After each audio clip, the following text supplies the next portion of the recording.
Evening everyone. As you can see, I'm joined by the President of the Isle of Man FA, Tony Mepham, with the Charity Shield raising the curtain on Friday for the Manx football season. I'm catching up with him to chat about the changes that have been made to the local game ahead of the 25 and 26 season. Tony, it's good to have you with us again, mate. How are you doing? Fine, thank you, Dean. And first off, I've just said it to you off air, but apologies for the hat, but I've just cut my head open. So as soon as we finished, I think I'll be going up to A&E, and if I do have any blood trickling down my face, my apologies. We are in the FA. I think there's some sort of, there'll be a first aid kit somewhere. I'll stick a plaster on it. You can drive up, Tony. It'll be fine. Managed to have any sort of a break from football over the summer? Not really, because the build-up for the Island Games came towards the end of the season. The end of the season is always busy. But it's just making sure that everything's in place, assist Sean and the office or whatever, what needs to be done. And, they did really well. They did fantastic, both sets of players.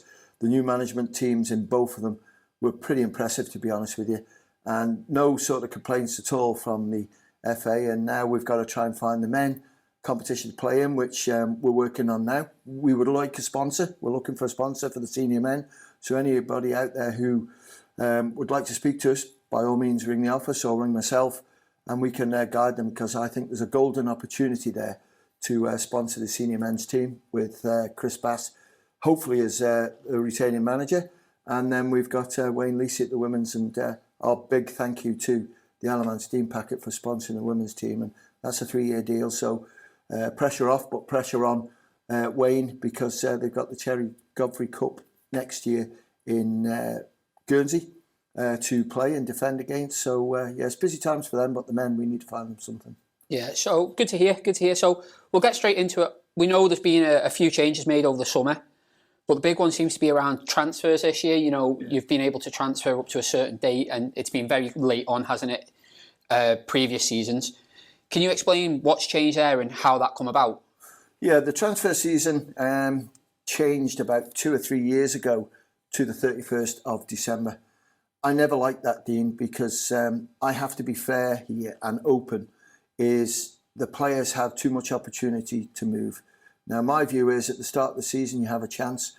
And I think that the new rule allowing players to transfer up until the 31st of October is right, because we don't want a decimation of players leaving on block from clubs and making them struggle like we've seen recently. Douglas Royal last year, Michael was another. We've seen it on many other clubs. The good thing about it is, Dean, that any rule changes are voted for by the clubs, and this went through unanimously. So I think that's brilliant. And, I think players have got to take a bit of ownership on this. It's too easy for them to move. And how many times do we see a player move and then 2 weeks later regret it, and then they can actually move back? I know one player, 2 players it's happened to over the last 5 years, who have moved nearly 5 times in one season. That's not good. That doesn't show loyalty. You've got a lot of volunteers out there who work tirelessly for their clubs, and they're usually people that have retired to provide good pitches, good clean facilities and everything, kits for clubs. And I really do feel, and it's a bit of a plea, to be honest with you, for players to reconsider at times what they do, because we see it come back maybe 2 or 4 weeks later that they've made a mistake and they go back to the club where they were happy. And yeah, that's fair enough. So beyond transfers, that change there that's been made, what other changes have been brought in? Is there anything that affects players or maybe the admin side for clubs? Not really. The admin side changes all the time, so you've got to keep on top of that. And Lewis and the team in the office have provided information to secretaries, and anybody out there who's a new secretary who's daunted by what's facing them. From what I hear, I'm not like you, a social media geek and into computers and stuff like that. But I believe this season it's going to be an awful lot easier. So look at the apps, try and use the apps, because let's face it, you see people now just walking around looking at the phones all the time. Use the app, get the information to us, because, in my role at Manx Radio, it can be frustrating at 5 o'clock where we're half the results missing because the clubs haven't been in touch. It's the same procedure. Send the results to me before 5 o'clock, and then I'll give them to Rob or whoever, and we'll make sure it's over. But that's one. The referee's fee has gone up, which is important. What's that now? I think it's now £38. Okay. Which, you know, we wanted to do. We're still a little bit below the England ones, but, you know, the officials have played ball as well, where we used to pay an extra fee for extra time and stuff like that. They stopped that, so it's just a flat fee straight through. But we need to encourage more referees in, and I applaud the clubs for allowing that to happen. I think that was a unanimous vote as well. The other ones are just changing of words and little things, but nothing major. And as I say, and I'll repeat myself, it's great that the clubs or anyone can put forward, connected to a club, a new rule. And if it meets the criteria of being legal, then the other clubs, the other 25 clubs, can vote for it, yes or no. And I think that's a great position to be in, the way the Isle of Man FA run the rules revision and other things, allowing the clubs their opportunity to voice their opinion. Definitely. It's very helpful to hear, and I'm sure like people listening in and watching this will appreciate that as well. So we're looking ahead to next season. We'll start with men's football first, Tony. How are the men's teams shaping up? Obviously, you've just mentioned there in recent years, we've seen that some clubs have only managed to field one side. Are the numbers looking better this year? I think so. We had a meeting, a council meeting, AGM it was, about 2 weeks ago. And 26 clubs, there was one club that indicated they may have an issue, and that was Douglas Athletic. Douglas Athletic agreed today that they will only have one team. But we're leaving the door open for them. And if they can find in the next week, 2 weeks, or even 3 weeks, so that's 2 weeks into the season, that they could field a first team, because they're only fielding the combination at the moment, then we would do everything we could to get them back in there. We've done it with so many clubs, and the success stories that are out there, Pulrose, Colby, Braddon, Castletown, when you look at those and where they are now, it's been patience and working with them. But I'm sure there might be one or two others. I'm not going to say it is, because it can change quickly, because now players have to sort of register now to make sure they're clear to play. And we are literally 8 or 9 days away from the start of the season. And there's a lot of people move clubs this year, not as transfers, which has astounded me, because I've never known it, the amount of numbers that have gone this year. Yeah, it's been a thing.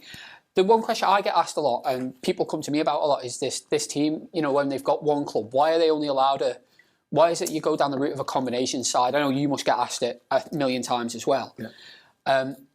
So why is that? And is there a process in place that if they've had that combination side for maybe 2 or 3 years, then that combination side are doing quite well, that they may have to field a first team in the future, or is that not in place? There is. I'm glad you've asked that question. At the recent rules revision meeting, it was sort of asked, and I asked the clubs, what do you want the League Management Committee to do, which I'm part of. And, you know, 1 or 2 suggestions came through that if you're going to enter only one team, there has to be a first team. But in the end, and it was a great debate for about an hour, everyone voted that the league management make that decision. I think league management have got it absolutely spot on every time they've done it for the last 5 or 6 years. We've had 2 close calls, Malou, Douglas Athletic, who nearly won combination 2 with one team. But we don't want to be in that scenario. What we're here for at the Isle of Man FA is to make sure that everyone who wants to play whatever type of football, we can accommodate them for that.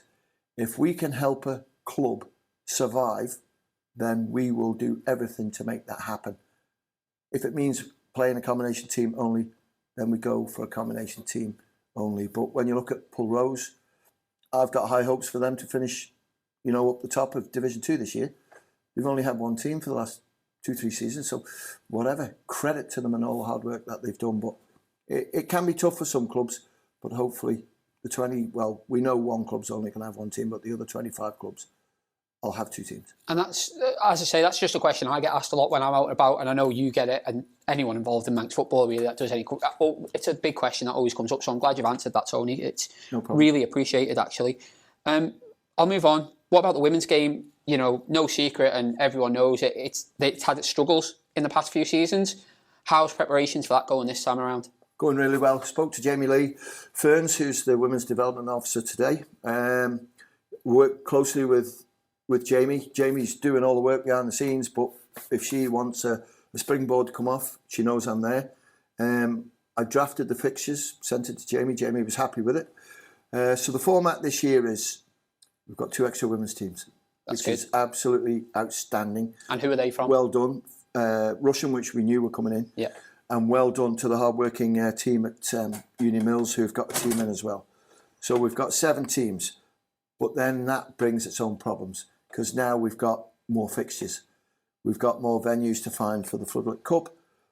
So we'll go again. So there'll be 6 games, 7 weeks obviously, but 6 games at the start of the season on grass. Then at the start of November, we go on to the Bowl, playing the Floodlit Cup. But we've got a window of the start of November near enough to the end of January for the women's on the Floodlit Cup because Masters use it and the cost of it has to be funded. We can't kick the Masters off to carry on. So we tried to get some fixtures on at 5 o'clock on a Sunday night and we struggled to get the venue, but we're still working with that one. Friday night, women's football used to play on a Friday night at the club's request. So we've gone to that one this year and the clubs aren't really comfortable with that. So we're working on it. Myself and Jamie have got a sort of plan what we're trying to do. Jamie can do the legwork and sort all that out, and then we'll get the fixtures done. But women's football is in a good place. You're still going to have, I think, your 2 strong teams, which is Corinthians and Peel. The Floodlit Cup that we tried last year in 2 modules, the 7-a-side, which was for non-Ireland players. And then we had the 11-a-side Floodlit Cup to give the top teams something to play for. We're going back to 11-a-side this year, so they'll play each other once, one league. And hopefully we're planning to have the final in the first week of February or towards the end of January, depending on how we get on with the other venues. And no, that sounds good. And that was going to be my next question, so how that is going on. What are we seeing for like players-wise for women's football? Are they still just getting by? I only know I've spoke to a couple of ex-players that have played. You know, they've represented the island. They've played at a high level, and they said the thing that puts them off coming back at the moment is they don't think it's as competitive as it was. So how do you think that's going to grow over the next couple of years and try and attract even players that have played the game back into it? I think you look at Malou for a start off. Yeah. You know, Tara Mitchell-Aird's done a great job in, if you like, converting whoever's been coaching, converting really good hockey players into footballers. And they won two trophies last year, played in the final, so it shows how it can be done. Unfortunately, the good players come through the system at Peel and come through the system at Corinthians. When you look at players who have come through lately, Rosabelle Cardi being one of them, you know, you look at them and they're playing for clubs who aren't Corinthians and Peel. So I think it's good. There's a lot of enthusiasm out there. There's a lot of good coaches being involved. And I think when they do get spotted and brought into the squad, I think Dylan Burkett, and you've also got Rory Mooney and Wayne Lacey, do a terrific job to develop them as players. And we can't forget Dylan's taken over as the number 1 at Peel. He'll be the manager. Dom Dawson is still the manager at Corinthians. So I expect the same sort of thing to happen. Wayne Lacey stepped away from club football. And I think the women's football's in a good place, and with a sponsor and everything, and obviously silver medal, that's all you can ask for. So we touched on it at the start about the national sides, you know, just had the Island Games. You've just mentioned the women got silver there. The men come away with bronze from the games. But I think a lot of players, you know, and people involved with them squads have sort of expressed an interest in their desires to train and play a lot more often. Yep. Is that going to be the case next season, or is that national side going to... I think it's more people want to see that national side back to... Do you remember the NLS Cup days and things like that? I think from the outside looking in, people are saying, well, what's the point in the national side if they're not getting them games? What are you saying as the FA to them sort of people? Right. At the moment, let's look at the men. The men, Chris Bass is the interim manager. Do you think that'll go permanent? Or I would hope so. Big time. If I'm speaking out of term, I apologise, but Chris has been offered the job full time. Chris now has to think it through. I know Chris has probably got a little bit of frustration inside him because he needs to know what's in front of him. We need a sponsor. Without the sponsor, we're going to find it very, very hard to give him the competitive games he wants. The squad he's got deserve competitive games. So we're working hard behind the scenes. You know, they did well in the Island Games. Okay. Innisman, you know, just got the edge of us in the end.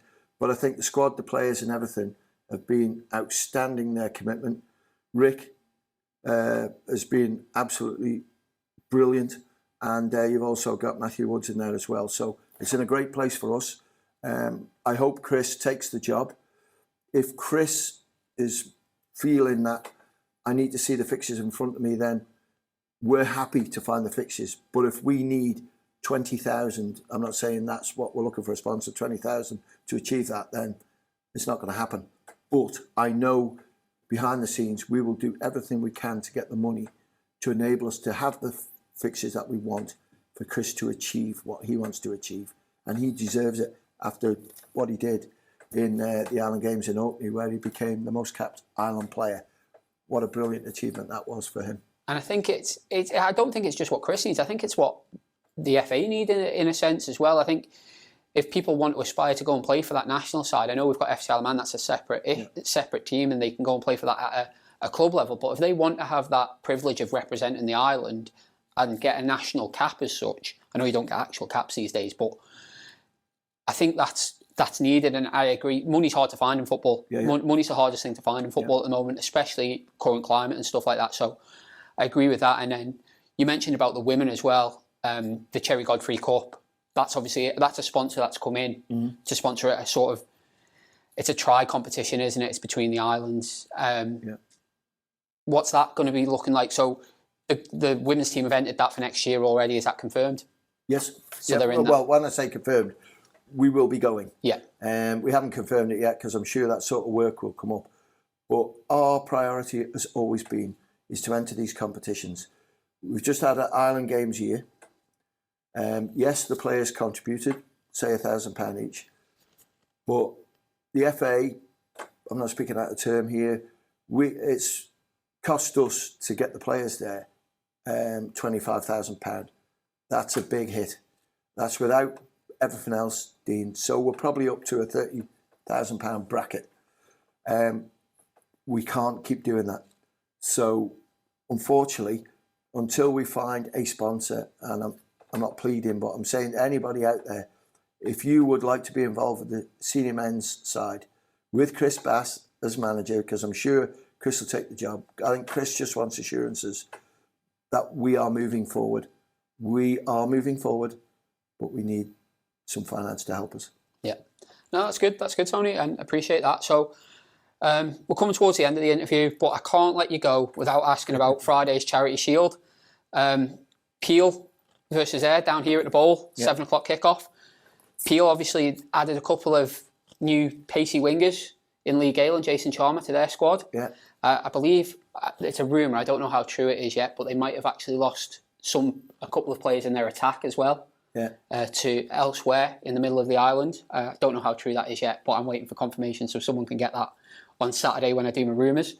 And Ayr have also lost a few of their younger players, and obviously Nick Hurt's gone as well, which is massive for them. Phil Quayle's took over up there from their combi. But they've also just gained, I believe today or yesterday, Andy Ball back in goal from Foxdale. Yes, yeah. So, you know, it's a big play. Ball is a great keeper. You know, we've done a lot for Foxdale in that season. They got promoted and helping them stay up last year as well. So, what are your thoughts on Friday night? How do you see it going? It's a tough one. Let's have a look at Ayr United first with their changes. Yes, Nick Hurt stood down. I think Nick made it quite well known. I think Nick made it well known around Christmas time that was going to be his last season in management. It's a lot of time because you're manager, you're speaking to players in the week, you let them down, you have to explain to them why you've not picked them and stuff. I understand that. And that man's lived and breathed Manx football for the last how many years as well. Do you know what I mean? Every weekend, he just wants a break. Exactly. But, you know, when I look at it, you know, the players that are in there, Jamie Callister will play. I was surprised that one because I thought Jamie might have played for FC Alaman on a Saturday because he's done really well coming into the squad. Harry Best is a possibility, but he represented FC Alaman the other day. Cameron Torr's a big loss because my personal view with Cameron Torr, I think Chris Bass missed a trick. I think the 2 games that I watched Cameron Torr play when he was selected by Chris, he was outstanding. And I think Chris thought that. But it was just, he'd near enough picked his squad and that was it. Johnny Shields, Sean Kelly, I believe won't be playing, which is a big loss. They're not available. And then, you look at right the way through, Nathan Tier won't play in goal. You're right in what you're saying. Andy Ball's signed and he plays on Friday.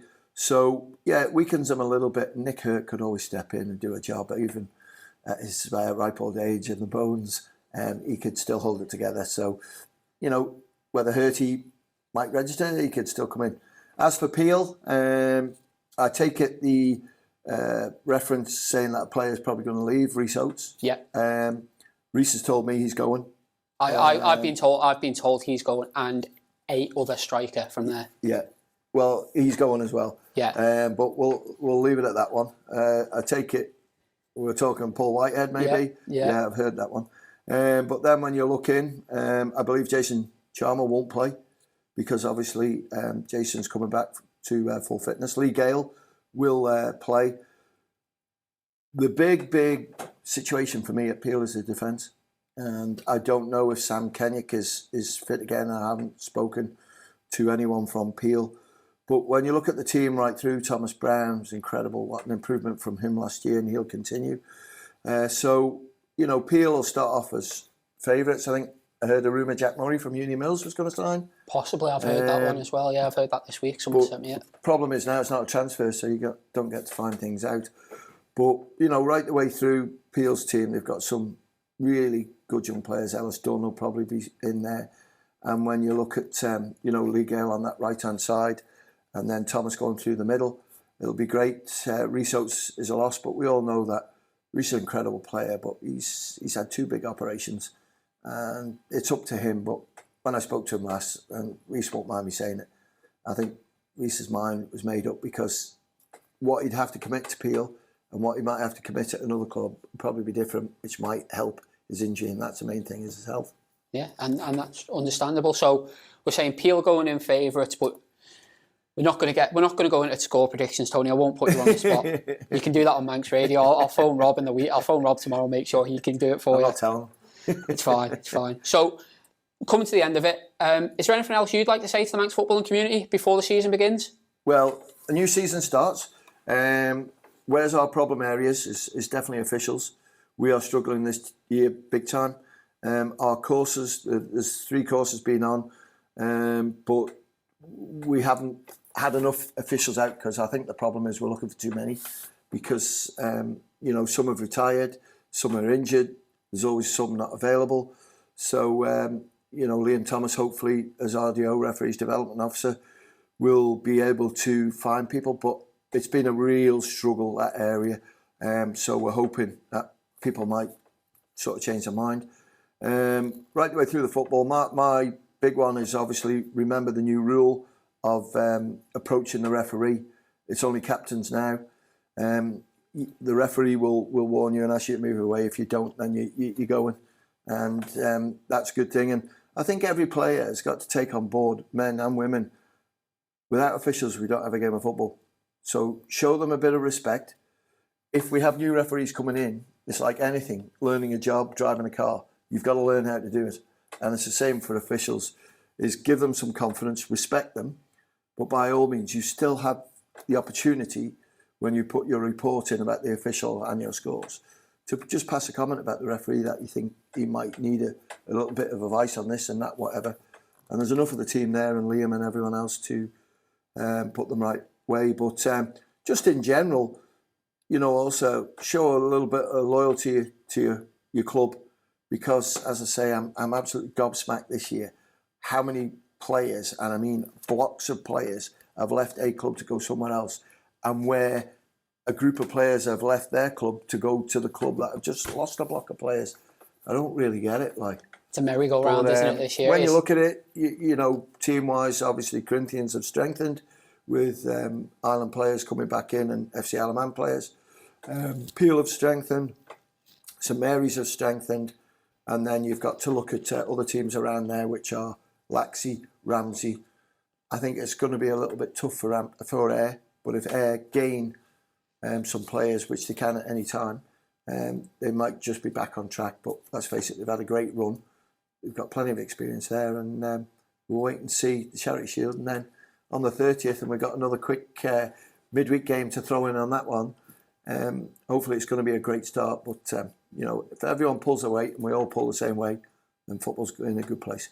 Okay, Tony, really appreciate your time as always, mate, and I'm sure we'll arrange a little catch-up again during the season and get another update if that works for you. No problem, always, Dean, and thank you for your hard work that you do. And also I have to mention Isle of Man newspapers for all the publicity and everything they do. And also Rob Pritchard at Manx Radio, Ben Cunningham, whoever holds the show, Dave Moore. Thank you so much to Manx Radio and the management team for allowing our sports to have the opportunity to put theirs over. But the big one for me, if there's anyone out there who can help us with some sponsorship for the men's team, then we'd love to hear from you. All right, cheers, Tony. Appreciate your time, mate. And as I say, we'll catch up soon. My pleasure. Cheers.